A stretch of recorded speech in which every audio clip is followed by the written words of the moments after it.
Hello everyone and welcome to this episode of Steve's Horse Show. Today, I've got a master hatter on my hands.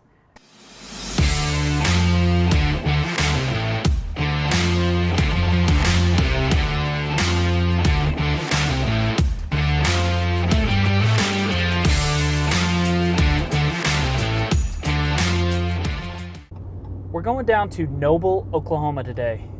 There is a man by the name of Fred Schafer who owns Schafer Hat Works. He is what they call a hatter. He's been making cowboy hats, custom cowboy hats from scratch virtually for I think 40 years or something like that. He's been making cowboy hats for some of the most famous people, Presidents of the United States, Charlie Daniels, Justin Moore, Darius Rucker. He has made cowboy hats for some of the most famous people. And so we're going to pick his brain about, some of the stories from making hats for those people to how you make a cowboy hat and what the process is about that. Today, I've got a master hatter on my hands. One of the, that I know of, coolest hat guys around. He makes custom hats, and he's going to tell us a little bit about his background and his history of in the hat business. First off, kind of talk about what a hatter is. I didn't even, before kind of talking to you, know the difference between a lot of people that are just shaping hats. You're actually taking a piece of material and doing it from scratch. Right. Talk about the difference of that. It's all here. It's made to the head, one hat at a time, and they're truly custom made by hand from beginning to end. If I don't make the felt, I order the felt in, but I get the best felt that I know of, and I've been doing this a long time, but the best felt, and they've been around for, goes clear back.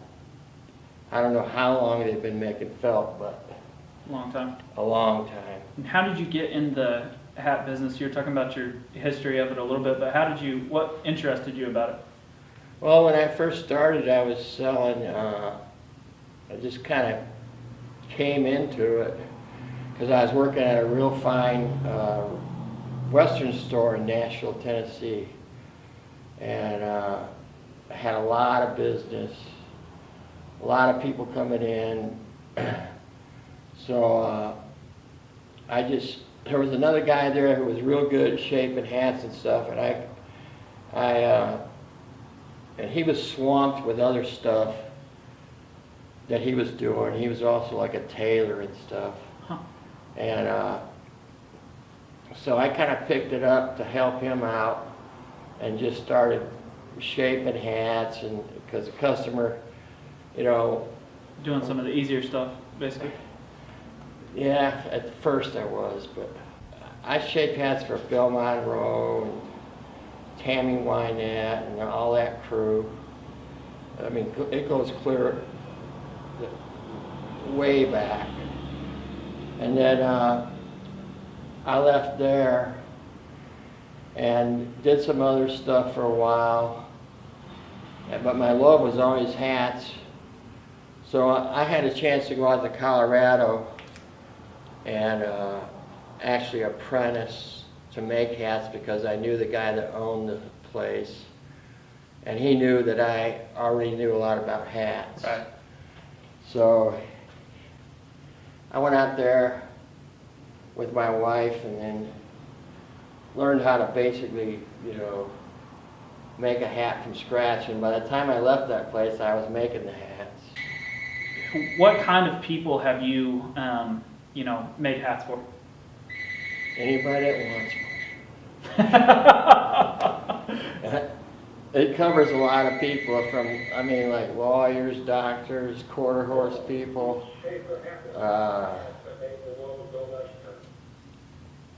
military, presidents, entertainers. You made some for presidents? Yeah, I made both Bushes one. Wow.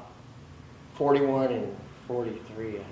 How did that conversation come? Did somebody call you or? They actually you or? ordered them at a show. Huh. Out in Vegas.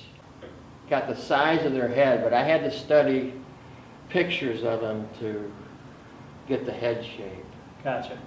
Because the person taking the order was not a hatter. Ah. Andrew, the order said, "Here, this is for President Bush."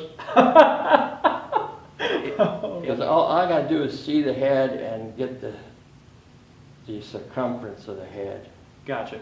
So you don't actually have Because to... I've been doing this so long, it's not that way if you're just starting out. You've got to have many years of experience. Right, you've got to have the feel and the know. Yeah. Do you have a favorite person that you made a hat for? Probably my best customer is Charlie Daniels. I've been making all his hats for like many years. Gotcha. That's awesome. And he's a real gentleman. And so you've got his stuff on file that you just know his measurement and everything already? I don't even have to look. I know That's his head. awesome. I know his head like the back of my hand. I mean, I've made so many hats for him. Because he sweats a lot, on stage and Doing stuff. shows. Gotcha. And goes through, and he'll give them away or auction them off at a Which is great with charity. Yeah. Keep them coming. Yeah. So how does it work? I'm doing one right now for Charlie. For this, they have veterans come back, or they support veterans.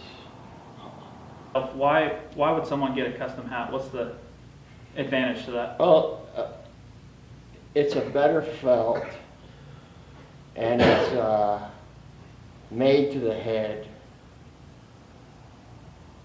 Whereas if you get a factory-made hat, a lot of times, I mean, if your head's not the same shape as that, That's what you're getting. They'll tell you it fits, but there's like gaps here. Yeah, yeah. Or it's too tight in front. Does people ever just come in here and say, like, put me in whatever you think would look good? Or do you give your 2 cents on stuff like that, or do if they want me to? Gotcha. Most of the time, that's why I got all these different shapes made up. Because most of the time, they'll try like hats on or something. I talk to them and stuff, and they'll kind of find one that looks good. They may bury it. I get the felt. There's sort of like a place you can see where the crown is, and I have to block it out.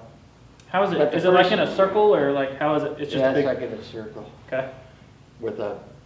It sticks up in a minute. It sort of looks like a hat. I mean, Gotcha. it's, but it's real raw. Loosely resembles a hat. Yeah, it's real raw.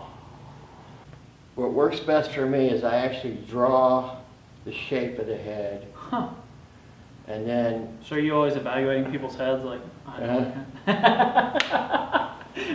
you're like, he's a big old round head guy. I tell people before they even sit in that chair that you got a long old, you got a round. Yeah. You're not gonna find a hat that fits you. That's a cool little barber chair. I get a measurement of the head and then the head shape, and then which all that stuff is real important, because like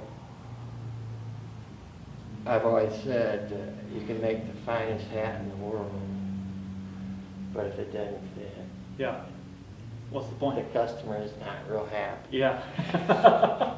And then I have to I use a block, which is just like a big piece of wood, pretty much. It's a rounded piece of wood, which is they're all made out of poplar. Huh. The good ones, because it withstands the steam and stuff without cracking. Gotcha. For years. Huh. And then so I get the crown. Some customers want a low crown, some customers want a high crown, some want a medium crown, So I have to find out all that info. And then I get the crown height, which involves sometimes a lot of shrinking, or if they want a high crown, stretching. Gotcha. And you use a lot of steam. And then you get the crown, And then the way I do is that I put a finish on the crown where you sand it. Huh. So it gets smooth. Gotcha. So it's like a rough texture before you Uh-huh. start doing that. Gotcha. And then it's real hairy. So some people, they don't want a finish on it, but most people want it to be smooth. Gotcha. So I put the finish on it, and then I have to iron the brim out, get it real flat, and it has to dry. And then I sand the crown or the brim. So how long is this is this multiple weeks? 3 hats, like a piece of art. I mean, Gotcha. I never schlock through it real fast. Yeah. I just I got a set time I do it.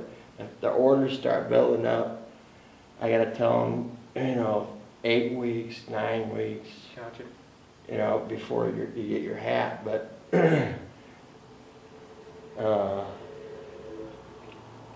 I just do one at a time. So after it dries, after you iron out the brim, it dries, and then you're ready to start on that To part. do it right, it takes about 2 or 3 days, really, Gotcha. for one hat. The sweats get sewn, the sweat band gets sewn in at our house, and my wife helps me do all that stuff. Cool. And then she does ribbon. I mean, there's nobody in the country that does ribbon like they used to do it back in 1930. Gotcha. But that's the way they used to do it. That's cool. And then all the hats come back from my house, and then I shape them here. And that's when you're talking about the shaping, you're doing like this part and the. Yeah, Gotcha. That's all by hand. Gotcha.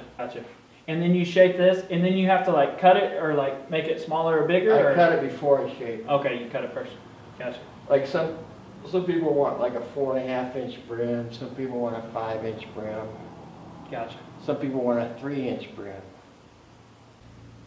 But I made it for like Darius Rucker, Oh my gosh! Get this part. Darius Rucker's like. Neil Cavuto.